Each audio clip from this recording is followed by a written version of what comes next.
Appeared on Apprentice and Celebrity Masterchef. Be Still My Beating Heart. Alison McGovern is here, Labour MP for Wirral South and Shadow Employment Minister. Gideon, Conservative MP for Stoke-on-Trent Central. And Harry Lambert, contributing writer for the New Statesman. On your radio, on Global Player, and Play LBC. leading Britain's conversation. This is LBC. From Global's newsroom at 8 o'clock.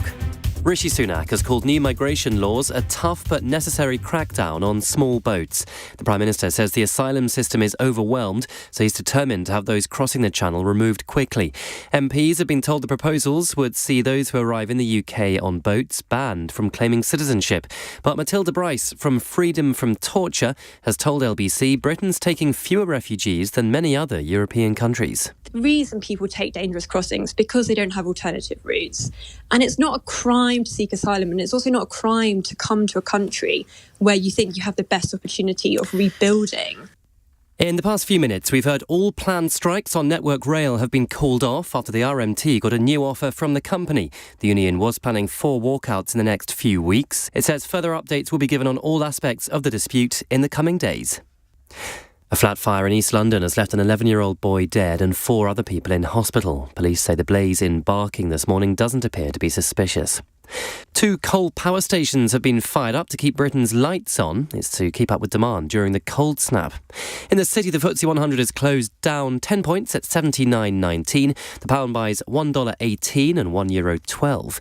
And LBC weather, some rain and snow in the south tonight. Frosty further north. Some snow showers for Northern Ireland and northern Scotland, where temperatures will get down to around -5. From Global's newsroom for LBC, I'm Simon English.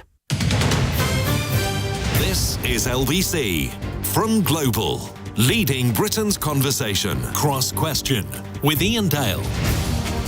I can tell already we've got a troublesome panel for you tonight. It's 2 minutes past 8. Welcome to Tuesday's Cross Question.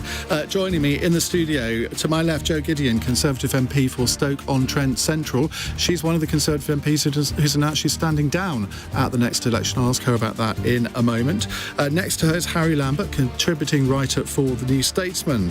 To my right, Alison McGovern, Labour MP for Wirral South and Shadow Employment Minister, veteran of the programme. I think I can say that. Yeah, pretty much. Sort of. Yeah. And Thomas Skinner, businessman and television personality. He's appeared on the Apprentice and Celebrity Masterchef. I nearly said Mastermind there. I'd like to see. No, I'd like to see you on that. I'm going to put. I've done the wheel on Saturday and I got every question wrong. So let's be honest, I'm not great at quiz shows. What did I tell you? Now the number to call is 0345 6060 973. You can text your question to 84850, or you can say, Alexa, send a comment to LBC. And of course, you can watch us on Global Player. Call 0345 6060 973. Tweet at LBC. Text 84850. Cross Question with Iain Dale. This is LBC. Right, first question is from Hassan in Cambridge. Hello, Hassan. What would you like to ask? Yeah, hi, Ian. The question I have is, why do we treat Ukrainian refugees so much better than how we treat Afghan and Iranian and Yemeni refugees? I mean, if their women could fly directly rather than take a 4,800-mile land journey, then I'm sure a lot of women from Afghanistan and Iran would be arriving on our shores. And the idea that we ask these boats people to stay in the first safe country, we should perhaps ask the same question for Ukrainian refugees. They should all stay in Poland, or they should all stay in Romania, or whatever the first safe land country is. And we have clearly different standards. And I think Diane Abbott today sort of in Parliament said that this could be because of race.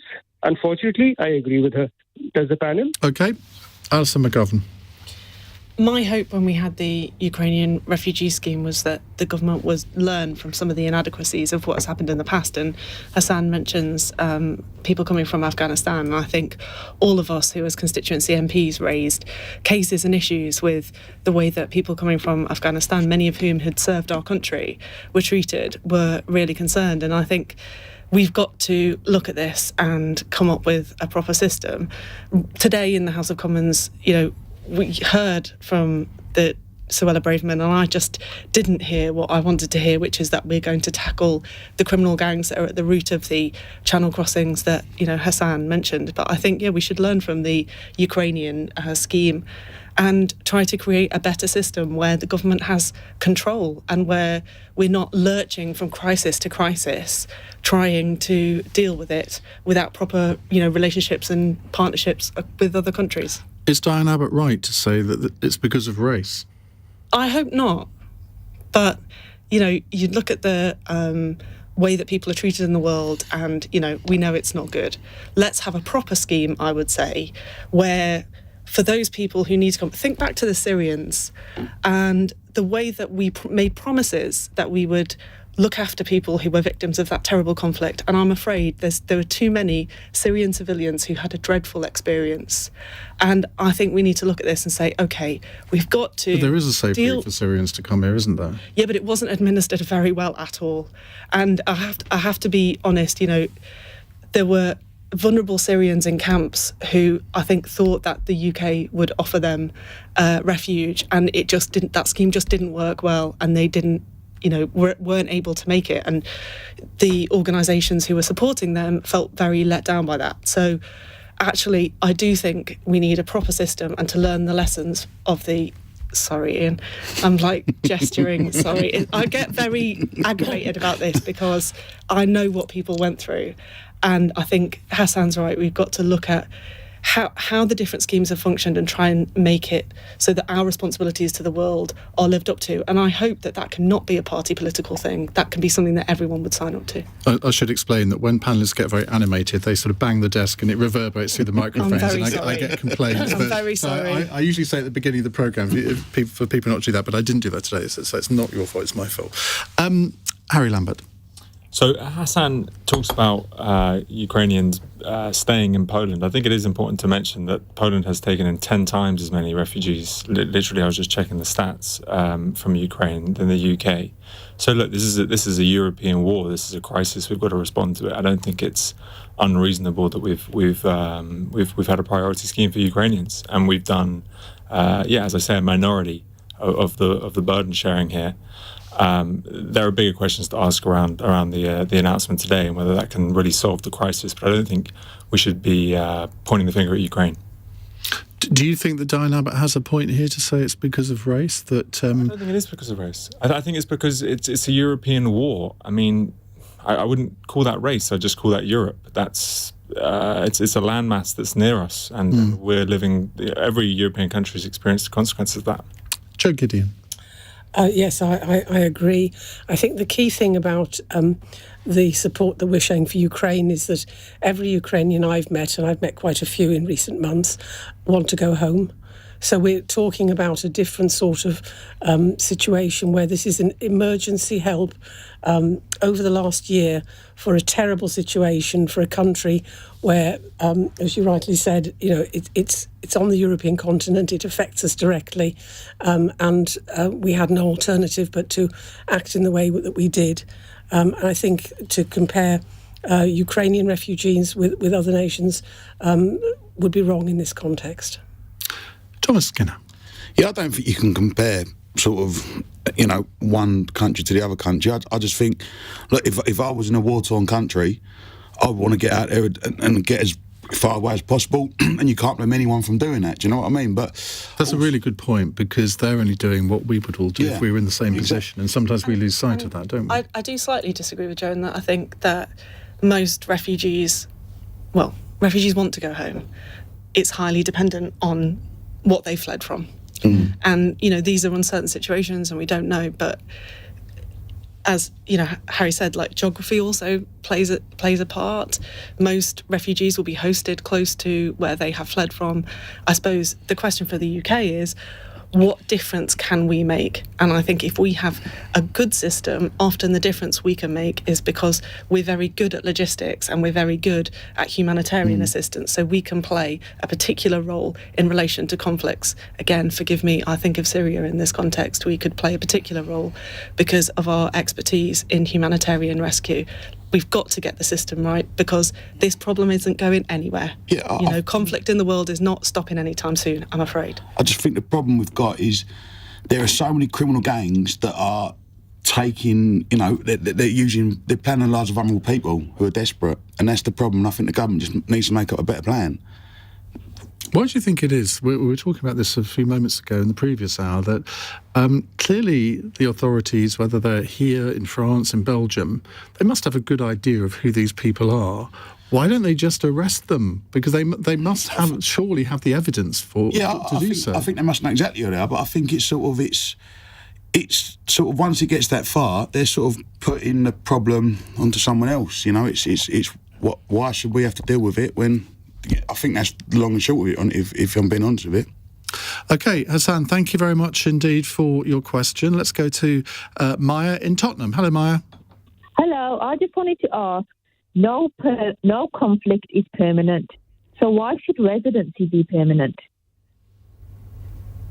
Just explain what you mean. I'm not sure I see the connection.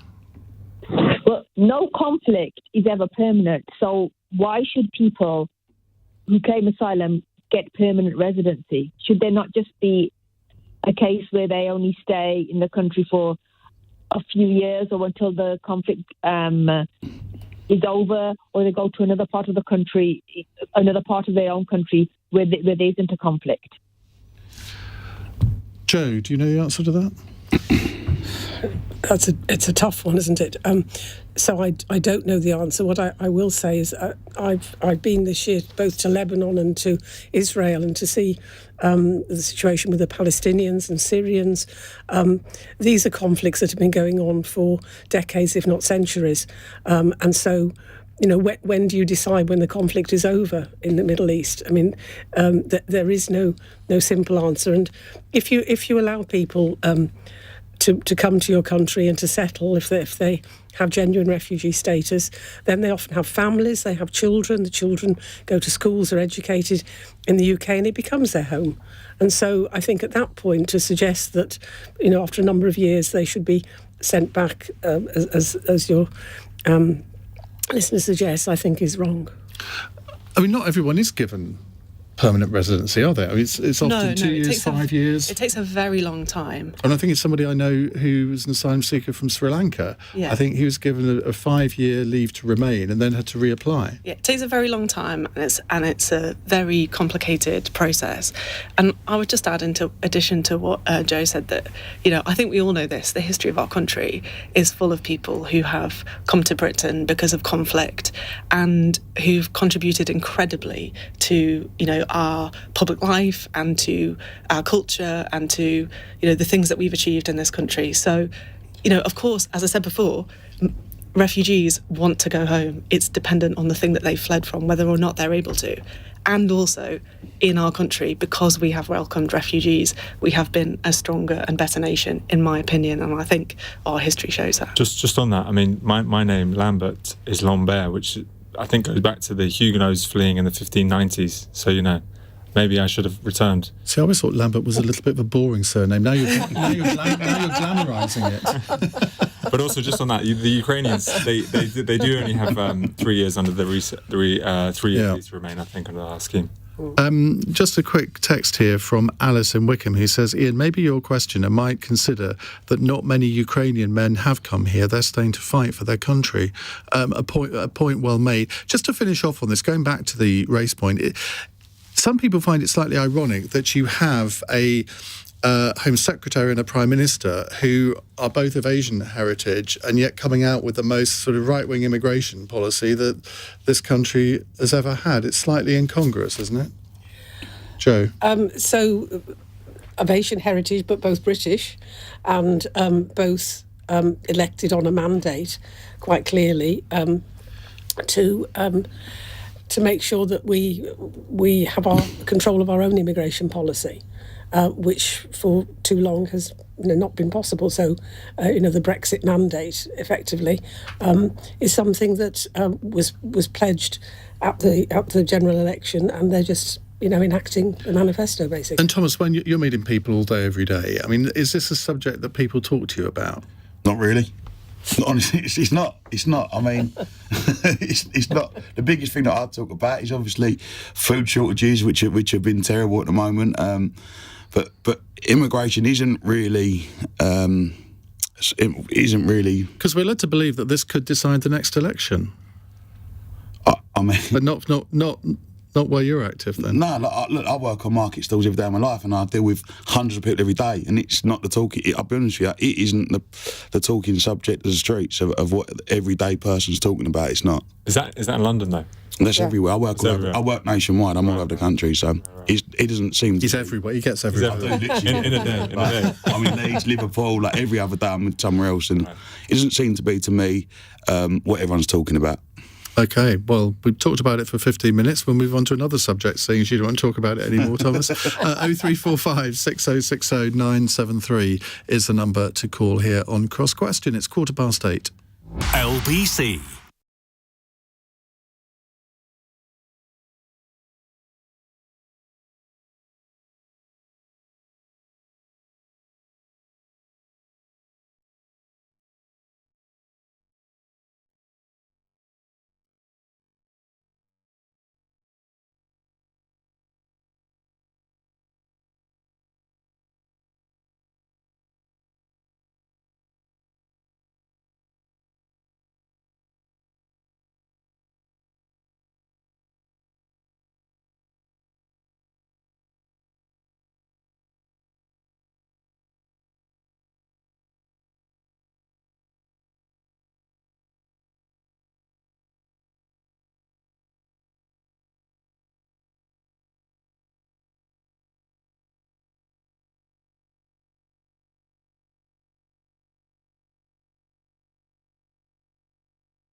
(8:18) on LBC. On our panel tonight on Cross Question, we have Harry Lambert from the New Statesman, Joe Gideon, Conservative MP for Stoke-on-Trent Central, Alison McGovern, I nearly said McGovernment there, Shadow Employment Minister, and Labour MP for Wirral South, and Thomas Skinner, businessman and television personality. Joe, before we come to the next question, you've announced you're standing down. You've only been an MP for, 5 years, am I right? Well, not yet. Hopefully by the general election, 5 years. Why have you decided to go so soon? So I've announced that I'm not being readopted in Stoke-on-Trent Central. I'm keeping my options open. Just explain that. I thought. Well, so I don't know what I'm going to do next. Right. So does that mean you might stand still? Ah, okay. So are you one of these people that constituency associations blame for the downfall of Boris Johnson? Is that what's going on here? Absolutely not. So I'm still slightly mystified. Good. Let's leave it at that, shall we, Ian? Let's leave it at that. I'm obviously picking at a scab here, and I'm not quite sure what that scab is. Anyway, I must inform myself better. Right, let's move swiftly on to the next question from Peter in Hendon. Hello, Peter. Hello, sir. Yes, my question is why do they have to bring this terrible rhetoric on the House of Commons? Have you got an example in mind? Yes, I have. This afternoon I was travelling on a London bus. I was pushed on the bus by my carer. I was on the wheelchair. I'm also a blind person. And there were a lot of children. It must have been school finishing time. There were a lot of children, and they were swearing to each other. So I just say to them, please, boys, stop swearing. And the answer was, why don't you get onto a small boat and F off out of this country? That's my... And you think that rhetoric is somehow encouraged by what goes on in the House of Commons? Yes. Now, please listen. I have been here since 1951, and I've never felt so threatened in my life. Well, I'm really sorry that you feel like that, Peter. That must have been a horrible experience, but it is a valid point, isn't it? That words have consequences. Thomas. Yeah, I think parents are too soft on their kids. I think especially like the youngsters now growing up are soft. Like we have when we do the markets on the weekend. I know I go at the market still, but we always need a boy to help us unload the van, and normally 14, 15. And like when I was doing that job when I was that age, if you stopped working or you swore back or that, you didn't get paid. See, now they want to sit on their phone, and I think I don't think it's got anything to do with that in the Houses of Parliament, but I just think teachers are softer and kids are a lot softer now and get away with a lot more. And Alison, I mean, you've been quite outspoken, I think, in the past about the language that people use, particularly on social media. But do you often sit there on the green benches and wince at some of the things that are being said? Yeah. Yes, I do. Yeah. Oh, there was an example this afternoon, wasn't there? There was, yeah. There was. You know, I listened to her, and I felt at times she was calling into question whether people who are her political opponents, not, just the normal practice of democracy in a country like Britain, whether her political opponents were really patriotic. And as well as, you listen to what Peter said there, and your heart just sinks, doesn't it? And I do think politicians' words do matter, and we have to weigh our words and make sure that they're right. It shouldn't be for anybody on any side to be calling into question whether people who are in public service, wanting to represent people for the right reasons, even if you disagree with them, almost especially if you disagree with them, to call into question whether they believe in their country or whatever. It's like we're all trying to put across our version of how we think we can take the country forward. Please, let's do it in a way that has a basic level of respect. But you then had last week your friend of mine, Jackie Smith, telling Isabel Oakeshott to shut up, Isabel, on Politics Live, which I know for a fact she immediately regretted. That's the point. A fairly minor thing. But look, here's the thing, right? We're all human beings. We all get it wrong from time to time. I have undoubtedly got it wrong, but it's not... Give us an example. She'd give it to me outside. I mean, what can I say? I lose my temper with Evertonians, just saying. Yeah. But, I believe that. Undoubtedly, we all get it wrong, but it's the right thing to do to then say, hands up, look, I'm sorry. I crossed over a line, and I've seen people do that as well in the Commons, go, actually, do you know what? That was a bit too much and I lost my temper, and that's fine, we can deal with it. But even more so, it makes the point, sorry, I'm banging the table again, shouldn't be doing that. Just stop and think, and particularly where we've got these big fractious debates and where that people are listening and we set the tone. For goodness sake, let's set the right tone. But that is the point, isn't it, Joe, in that big debates are inevitably passionate. People feel passionate on both sides, and sometimes passion gets the better of them. And you see that on the floor of the House of Commons. But, of course, to the outside world, they won't see it maybe in context because they won't have been following the 2 hours before or even the 2 hours afterwards, but just the news headlines will concentrate on the point that the MP loses their temper and says something intemperate. Yes, well, you're right, and I think we have a huge responsibility because people watch us on television, and the language that we use is something that then can get copied. And I'm very sorry to hear from Peter that he had that experience. I do think that it is challenging because we have lots of views represented in the House of Commons on both sides of the House, within our own parties as well. And some people choose emotive language, and I put it politely, to express their opinions. I'm not one of them. But I have also struggled at times with the fact that that certain topics are weaponised for party political point scoring.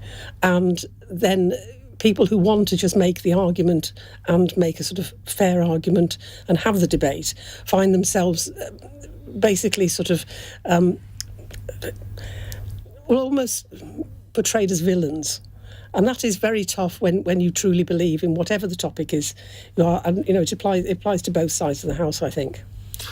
Harry, rhetoric is part of a politician's armoury, and sometimes it can go wrong. Do you think it's any different now to what it was 50 years ago in the 18th century? Or the House of Commons is a boisterous place and always has been, isn't it? Yeah, I think I want to go back to what Tom said. I'm not sure that the Commons is the place that's really changed. I think it's society that's changed, and I completely agree that we as adults, I'm just about one now, 31, we don't really have any sense, I feel like, anymore that we should shape the environment day to day. If we're on a bus and people are being loud, we don't say, be quiet. If people are swearing, we don't involve ourselves. Like, there's been a complete removal of like adults from the public realm, and children just run wild now. I think if I was on that bus and I see our man, I think I would say, listen, you need to shut up. I would to let them have it. I'd hope so. I would, honestly, myself I would too. But don't you feel in general that people have sort of stepped away from this stuff? Yeah, because everyone's scared now.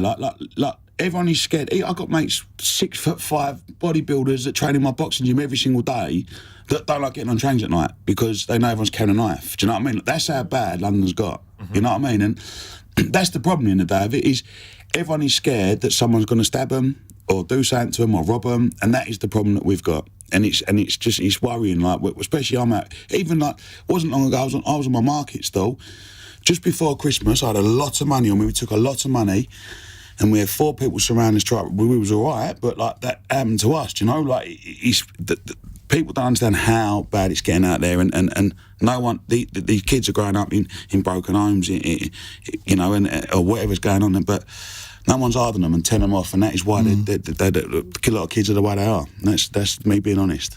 Alexa message here says, is that lady a Liverpool fan? No flies on you, yeah, I'm really sorry, that's me being flippant. My apologies. Although you can't blame me for mentioning Liverpool FC this week. 7-0. Indeed, 7-0. Enough. It's been fun. We was pony, weren't we? Enough. It's been fun bumping into my Man United supporting colleagues this week. Right, let's move on swiftly to Michael in Cambridge. Michael has a text question. He says, there was a warning today that lots of kids are skipping school on Fridays while their parents are working from home too. Is it time to start properly punishing the parents for this? Now, the Children's Commissioner has said today that a huge number of children aren't turning up to school on Fridays. Meanwhile, the Levelling Up Secretary, Michael Gove, suggested last week that child benefits should be taken away from parents of regular truants. Well, let's go to the person who's nearer school age than the rest of us, Harry Lambert. You asked for that after your last comment. After my last, I think a 4-day week for school children and workers is a good idea. I'm all for it. It all depends on what they do on the 4th day. I mean, I'm not someone who thinks that school was a tremendous use of time the entire time, so I wouldn't actually mind. So you were one of the truants? Yep. I wouldn't mind a society where we moved to 4 days, so in all seriousness, both working and schooling. So I find it hard to feel the great stress over people not going to school on Fridays. Well, you could, because in Germany they start the school day at 8 o'clock and finish at 1. I mean, you could do a 4-day week here, right, and start it at 8 rather than 9 and finish at 4 rather than 3, couldn't you? And that you would still get the same amount of hours teaching. I think the problem is, what are kids doing on Friday by themselves at home? Probably they're just sitting on their phones. That's not to ask, is it, Thomas? Yeah, no, I think what's wrong, and I think it's that what kids are taught at school. Kids don't enjoy school. Like let's just, for an example. Did any of us actually enjoy school, though? That's the problem. Is that different? No, that's the problem. Is I think a lot of what you're taught in school, you don't use. No one ever taught me how to deal with a credit card or how to get a bank account, and that was never taught at school. Or even like everyday things like iron a shirt. I know it sounds stupid, yeah, but you've never taught. That's your mum's job. No, I know, but or your dad's. Come on. No, seriously, it's your mum's job. No, what I'm saying is, No. I think school. Dads teach other things. Those parents can teach many things. Okay. I just think like the schools which we looked at and. Like, I'm dyslexic. I never done well at school. I struggled with school. I enjoyed the sports side of it. I enjoyed doing art, but everything else, I got expelled from school. And the reason was because I was a little shit. You know what I mean? So let's be honest. And a lot of kids like it because they don't enjoy it, and there's not anything in there for them to focus on and attend to. Alison?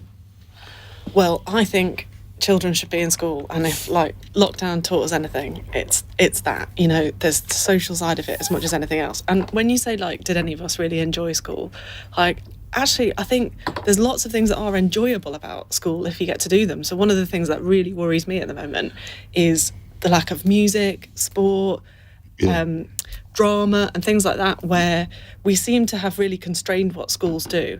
And I think that's not good for a diversity of education for the reasons that Tommy's just mentioned. Personally, I think get those things in schools, help teachers make sure kids are in schools. That's a much better approach to whatever the thing was Michael Gove banged on about. I never played truant once. Did you, Joe? Sadly, no. So square, aren't we? I know, it makes me sound like a goody two-shoes, doesn't it? But I do think education is terribly important. And to answer your point about drama being in school, so I was in a school the day before yesterday, and at primary school, and they were teaching Shakespeare using Shakespearean language, not any of this sort of sanitised version, and the entire class was involved in playing Malvolio, and it was quite inspirational. And this is in an area where educational attainment is an Italian quite low. food or something? 12th night. But do you think Michael Gove is onto something when he says that child benefit should be taken away from parents of regular truants? So I do think that there needs to be some form of sanction in order to encourage parents to do the right thing. Why punish the people on benefits? I mean, that doesn't punish people who are not on benefits, does it? Well, no, this is child benefits of everybody. Oh, I see. So okay. Yes, so if you're a wealthy parent and you take your child out of school, that's okay. I don't understand the policy. How would that work? I mean, I think the point is that if you believe in educational attainment being the route to, better paid jobs and more opportunities in life, then the fact that a quarter of children are playing truant on a regular basis is not a good thing. But also that when they're playing truant, there is also an increase in antisocial behaviour, and so there's a link to what you're doing when you're not in school and having problems farther down the line. So I think it is really important to know when children are. And of course, if both parents are working, the idea that you can have a 4-day week for children is probably not terribly. I think the question I've got is, what on earth has this got to do with Michael Gove? Surely it's Gillian Keegan, the Education Secretary, who ought to be talking about this rather than the Levelling Up Secretary. But hey, free for all at the moment in government, isn't it? Now, we'll take some more of your calls in a moment. The number to call 0345 6060 973. You might like to ask about the fact that Britons are now seen as socially liberal as Scandinavians on issues like divorce and casual sex. We're going to be talking much more about that after 9. Oxford University has banned lecturers from dating students. Smoking costs the NHS more than $2 billion a year, and Eurovision tickets have sold out in just 36 minutes. I didn't get one, mainly because I didn't apply. 0345 6060 973. It's 8:33. Let's get the latest LBC News headlines from Simon English. The RMT union has announced this evening that it's called off strikes on Network Rail after receiving a new pay offer. Members had been planning a walkout on Thursday next week. The Prime Minister has promised any migrant arriving in the UK illegally will be removed within weeks as part of new laws to curb channel crossings. Rishi Sunak says a new bill will deter people smugglers. 2 emergency coal power stations have been fired up to keep Britain's lights on. National Grid operators are worried suppliers won't be able to cope with demand during the cold snap. LBC weather: some rain and snow in the south of the UK tonight, frosty further north, some snow showers for Northern Ireland and northern Scotland, and lows tonight down to -5. This is LBC.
Thomas Skinner, Alison, McGovern, Joe Gideon and Harry Lambert with us answering your calls. 0345 6060 973.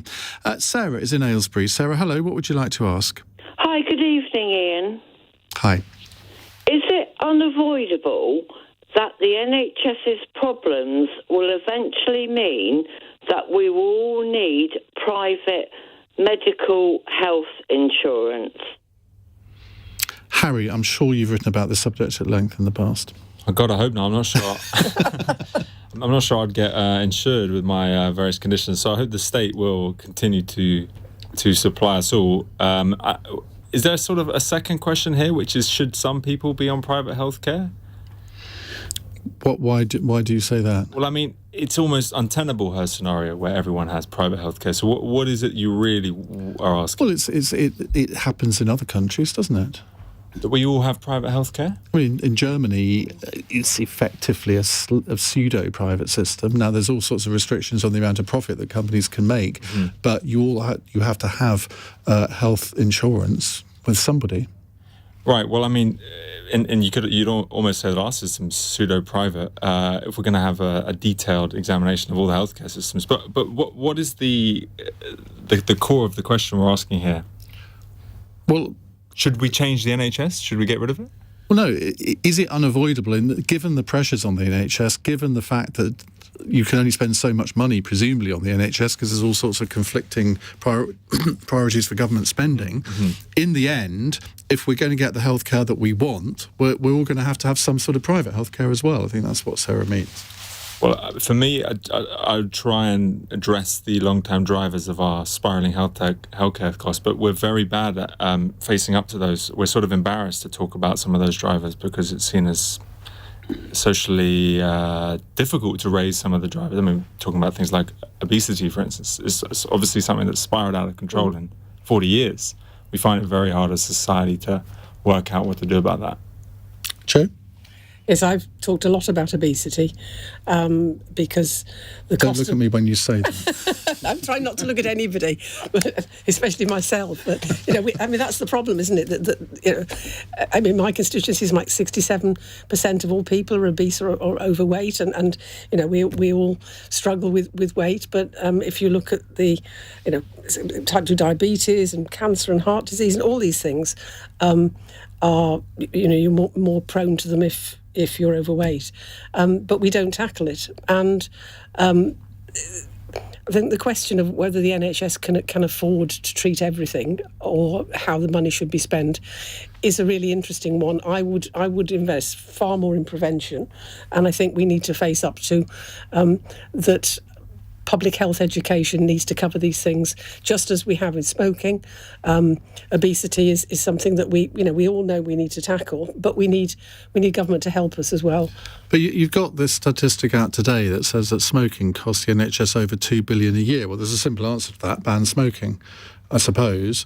But I mean, you're both right that there's all sorts of burdens on the NHS that maybe we don't talk about enough. But do you think that in the end we are all going to have more forms of private health insurance? I mean, I had somebody on the programme the other day, I can't remember her name now, or even the company, but she was a private health provider that employers pay £49 a month, or was it? No, it was actually a year, I think, for a basic level of private health cover. And I thought, well, surely any employer would want to do that. And that in itself will take some of the burden off the NHS.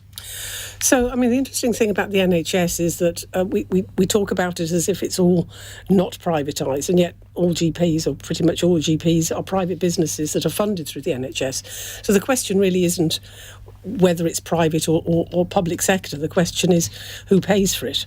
And ultimately, we have always expected to have the NHS as free at point of delivery.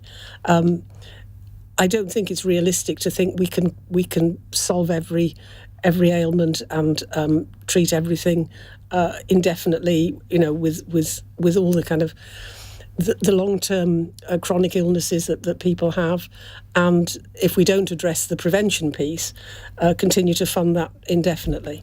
But I don't know. I mean, I don't know. I don't believe the answer is private sector or private funding. I think the answer is having a health service that's about health, not about illness. Because ultimately, the National Health Service is about treating us when we're ill, rather than making sure we stay well. Thomas, very personification of a healthy figure. Do you expect to have to pay for private health insurance in the future? Well, I think the problem is if we carry on down the road we're going, and the problem with the NHS is the funding, yeah? But that doesn't stem from the NHS. The problem comes from small businesses in the UK, yeah? They had a backbone in the UK that paid the taxes. Sorry, I'm tapping on the table doing it again. But it's a disease. It should be treated on the NHS. I know. I'll tap it in me out. No, so all the small businesses in the UK, the cab drivers, the market traders, the butchers, the pub landlords, these SMEs all over the country pay the tax that funds the NHS, yeah? And they are under pressure, energy crisis, food crisis, all these bills going up and up, tax increase, everything is against small businesses, yeah? When we lose those, and we're losing them all the time, yeah? Less taxes coming into the country, less money for the NHS, which means the NHS won't be able to fund it, which means, yes, we will have to pay another fee getting private healthcare. So I think if we support small businesses and help them out and let them carry on earning money and pay their taxes, then we can help fund the NHS. That's what my opinion is on that one. Somebody's just texted this. In response to your comment that smokers cost the NHS $2 billion a year, this year it is estimated that tobacco tax will generate $10.7 billion in revenue. You do the math. Well, it's a fair point. Alison? Well, yeah, but I think public health is pretty important. And I've got loads to say on this because obviously You've got 1 minute, 5 seconds. So, in brief, it is completely avoidable that the situation with the NHS has to continue and forcing people into private healthcare. We know this because under the last Labour government, we had the shortest ever waiting times and the highest ever satisfaction. So we need investment in our staff. You will know that Rachel Reeves and Wes Streeting have set out a plan to do this. Cancel the non-DOMS loophole, increase our staff, get funding in. Yeah, which will raise, I think, £1.6 billion and train another 5,000 nurses. That's not going to solve the problem. No, by itself, we know we will that's need all to they've do. Come up with. We know we will need to do more, but the answer is get the investment in, get the staff in, help support the NHS, and we can get on the right path again. On public health, which is so important. We know that George Osborne gave public health to local authorities and then cut the money, so it's no wonder we've been going backwards. And finally, on this point about obesity, we are not afraid to talk about it, but we've got to talk about it in the right way because it cannot be about body shaming people. It's got to be about saying, okay, how can we support people walking and cycling around, using public transport? How can we have a healthier country overall? Prevention is far better than cure. We know that. Let's talk about it in the right way and set our country on a healthier direction. Was that quick enough? That was excellent. Thank you very much. If only all panellists were like you, Alison, my job would be much simpler. It's 8:45. LBC.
Right, let's go to our next question. It's Malcolm in Bodmin. Hello, Malcolm.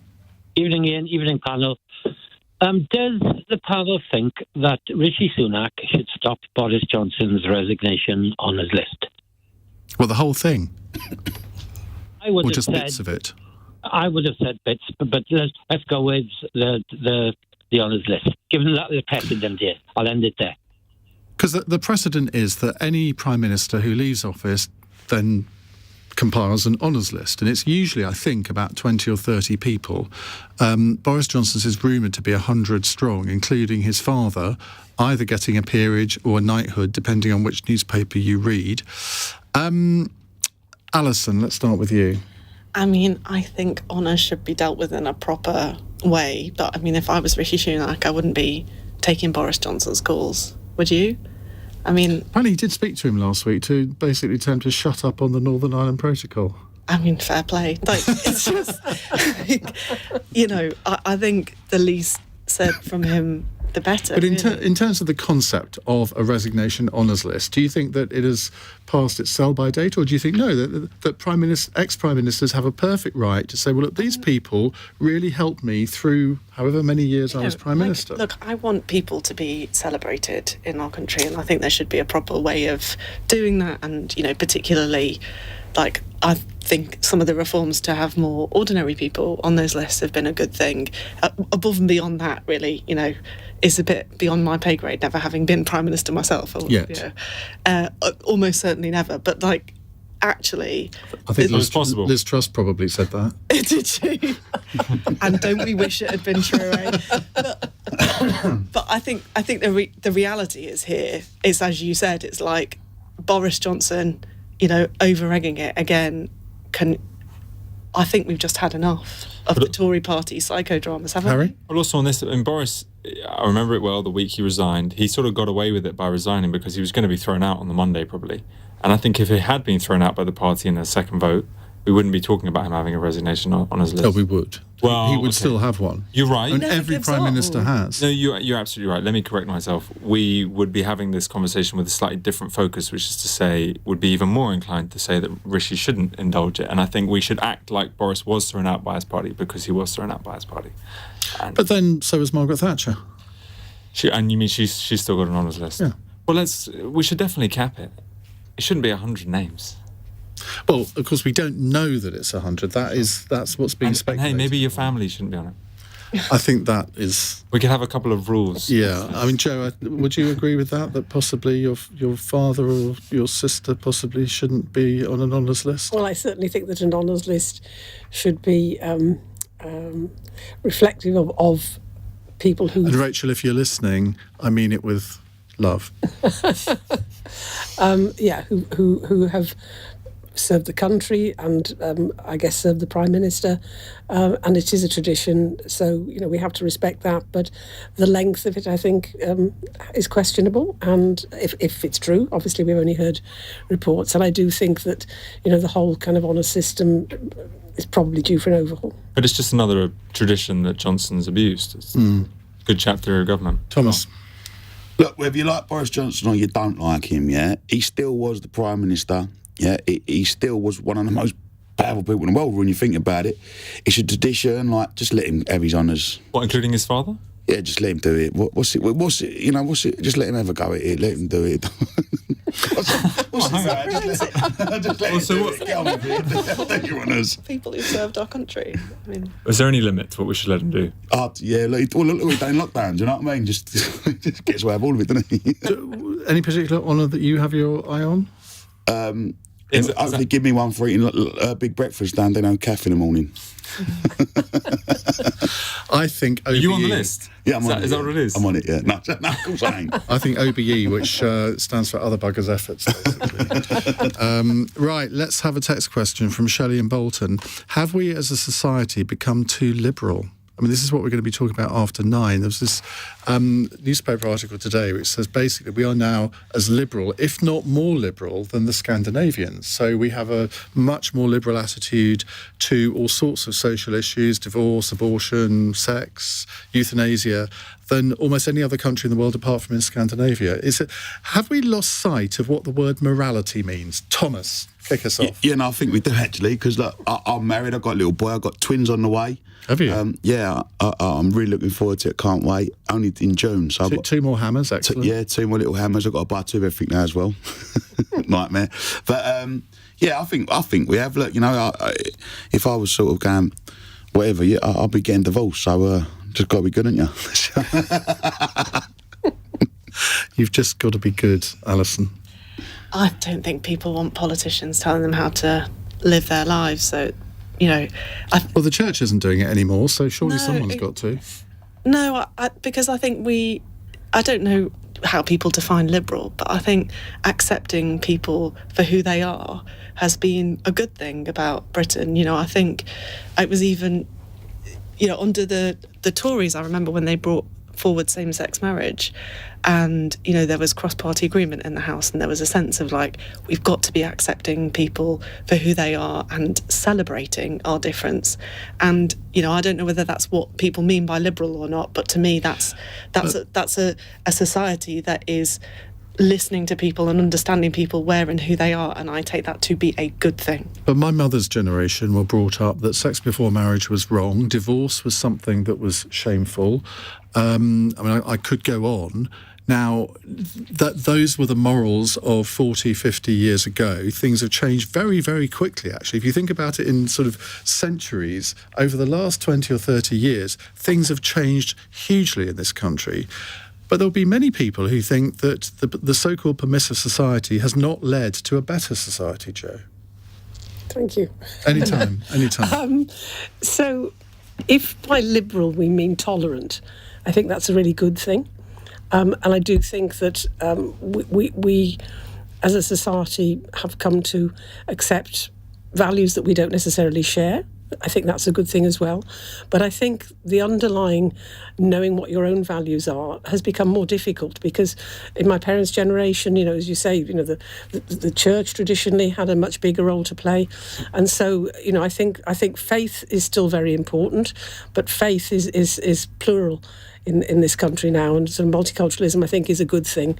We have lots of people with lots of different values, and I think it's just about respecting each other's values. But you say tolerant. I mean, tolerant of what? We don't want to be tolerant of the kids on the bus telling that guy to go back to where he came from. I mean, so it's like... No.